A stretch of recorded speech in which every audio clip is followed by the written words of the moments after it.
you'd like to add about the video, Alexander? No. No? Speaks for itself? Okay, thank you. Now, what did your path to management entail in terms of the time frame from when you received your degree to beginning your career and making your way up to management positions?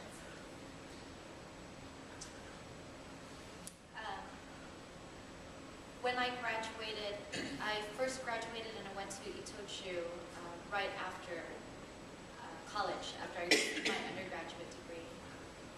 And fortunately for me, that company also had tuition reimbursement, so I decided to get my MBA.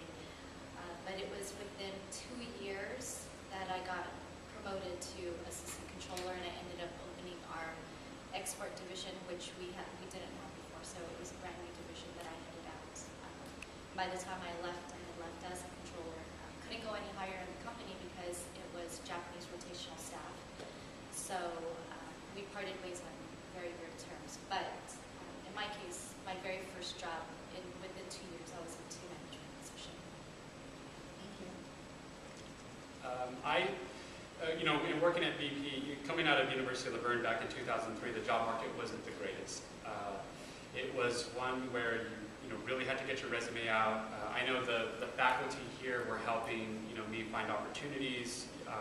Claudio Munoz, who's the accounting chair here, he knows a lot of small CPA firms, so he was helping us at least making the introduction that otherwise we wouldn't have the availability to get. But there was an opportunity that I had with a small insurance firm, and I went in for the interview, and it was a small insurance firm, and they're going to have me do some accounting work, but probably it was very small. But I didn't get the job because I got sick and I had to pass on it. But sometimes opportunities will present themselves like that, and they may not seem like the best opportunities, but you got to see beyond that. You got to see, if I'm going to come in here, maybe in the short term it's not the best fit for me, but you got to look long term. And I always tell candidates the number one thing you need to do is get something on your resume. You need to start not only just your resume, but start building your skill set. Start building your interaction with managers in a department, and learning the day-to-day grind of accounting and finance. I'm not sure if most of you are accounting and finance majors, but I know in accounting it can be very difficult coming out of the classroom setting, now doing the work, because it's live. It's the lights are on, and there's no more turning in your homework and getting it back graded. This is the real thing. So find those opportunities. Sometimes those opportunities don't say, here I am, but you got to see beyond what's out there and see how you can parlay this into something better for you down the line. And sometimes it may not be the best thing, it may not be what you want initially, but it's an opportunity. And I always tell candidates, my job is to find you opportunities. I can't guarantee you get the job, but at least I can find you that opportunity.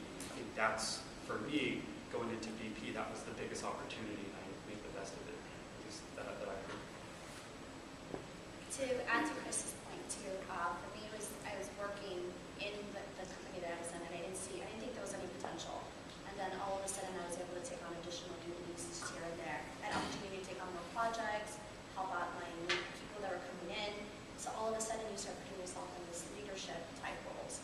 And then there all of a sudden became an opening, and now you're being considered, and you move on, and to add to it, it's just taking on additional duties sometimes, and maybe helping out wherever you can.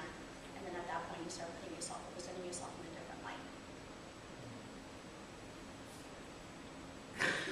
I'd say my management path was dramatically different. I was working under people for quite a while, and for me, after observing different management styles and thinking, what would I do if that was me, I ended up purely by chance finding a place that needed someone to walk in an agency and be able to be the answer man. I walked into management virtually by education and knowledge in the field. It wasn't one specific thing, but I walked into it that day and then took experience, and that was it. My path to management actually came through Honda. So I was recruited to join Honda, and I ended up after a few years asking them what was it that really, caught your attention. And they mentioned a couple things that I'll share with you that relate to your job hunt. It's the ability to engage with management and to be an active, engaging person. Most people sometimes, they've got a lot going on in their lives or their work, they're very humble and very shy. I think a characteristic that's important for management is to be able to be out there. You can't just be quiet doing your work and say in 5 years after, here for 5 years, I'll not get a promotion. No. So the ability to engage and to be a very engaging personality within the organization, attend meetings, ask questions, follow up on things, bring additional information. That's the biggest problem I see with young students now. They're not engaging. The other thing I think that's important that was shared with me is experience taking on special projects. So all of you have a very similar educational background because you're taking the same classes. Well, some of you have done special projects or have done special research assignments or have done something outside of your schoolwork in addition to your classes. And so management likes to see the ability to do special projects because that represents, ownership of a responsibility, following through with things, engaging other departments and people, and so not just to be very good at your technical skill, but also to be able to say, not only can I do my day-to-day work, my Monday through Friday, but if you need something done on top of that, I'm available. And I have done this in school, I've done this in my classes, I've done this with the Chamber of Commerce on the corner, the Japanese American Business Association, whatever it might be. Okay? The other thing that Sakita-san shared was that I remember the interview process, and they were creating the whole trade finance unit, and they asked me to please explain trade finance. I said, well, this is kind of a dumb question from my mind, because you're the ones who are hiring me, right? Well, it's kind of like, but what they were looking for was the ability to communicate complex ideas, especially in finance, and communicate the important points. And so when you hear people say how important communication is, if you have examples you've worked in a PowerPoint or how you take in a very complex situation, so the ability to communicate complex ideas very simply and quickly is a characteristic that I think a lot of when stepping up to management. So those are all skills that are not trained through school, right? They're part of your personality, so you have to work on those to pull those out. And I think something that Steve said resonated, the answer man.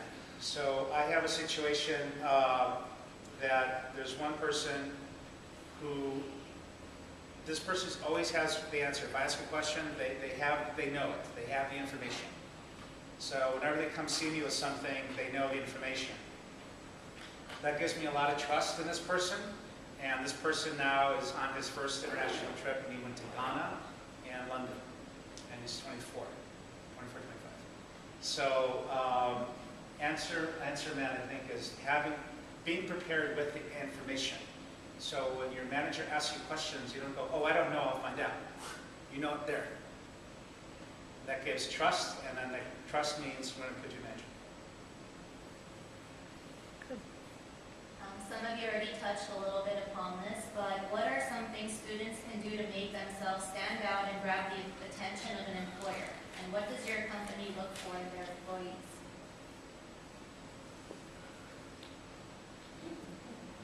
Okay, I'll start it off. I like looking at everybody.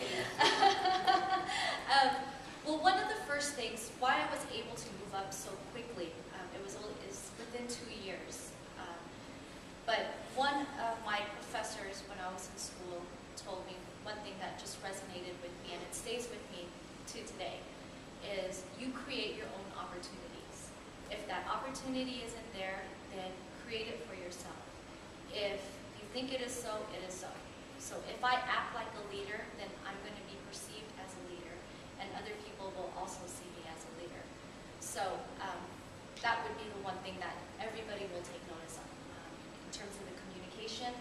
That was part of the reason why I ended up on the SAP implementation team, and why I ended up taking over that team, is because my role was to be a liaison between finance and IT. Finance speaks a different language than IT. And if you're not able to communicate that to IT, who's doing all of your programming and getting you all of your information, then no matter what they do and what they program on their side, it's not going to help us. So regardless of all the information that we're inputting, if we're not seeing it in the format that we needed, or if we're not able to call on our data the way we need to, it's going to be useless to us. So what we needed was to find somebody who can communicate to IT and tell IT, okay, look, this is what we're looking for on the finance side. This is why we need to see our numbers in this format. And it was important for me to be able to communicate between the two teams. There are some things that IT couldn't conform to, so I had to relay back to finance and say, okay, we can't do that on the IT side, and this is why.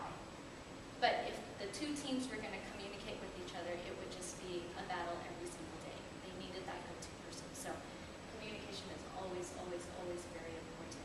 And being able to show that you have those leadership skills. And again, it's something that you don't learn in books. And it's something very easy that you can start learning how to do. When you're in your student groups, if you have a team assignment that you're working on, start getting to know all the members in your team. Start getting to know what their strengths are, and take charge of the group. You know, decide who's doing what part, make sure everybody's working together so that you can all collaborate as a group. It really is that easy. But when you land your first job, if you're going to be noticed by your management, then you have to show that you are a leader. So just like Alexander said, you can't go in there and do your work and say after 5 years, well, I've been doing my work really well, Alexander, how about I have a promotion? It's probably not going to happen. If you're the answer person, if you can anticipate what Alexander's going to ask you before you even bring your work to him, more than likely he's going to stand up and take notice and say, oh wow, this person is not only doing their job, but they're going the extra mile. And just to quickly elaborate on that, I think number one is what Alexander described in that employee is somebody who's probably into the business. You can't be that good and have those answers that fast unless you're into the business. So when you go work for a company, go work for that company and truly get yourself involved in what's going on there. And if you find that you have you're really into your work, you probably will find success very quickly, because one who's into their work will have those answers quickly, and it won't be, well, let me find out, right? So that's usually a characteristic, is that you get involved into the business. And I'm not saying it means that you got to be there 12 hours a day, but it's putting the time and effort when necessary to gain that type of knowledge, and you will be respected. You will be known as the go-to guy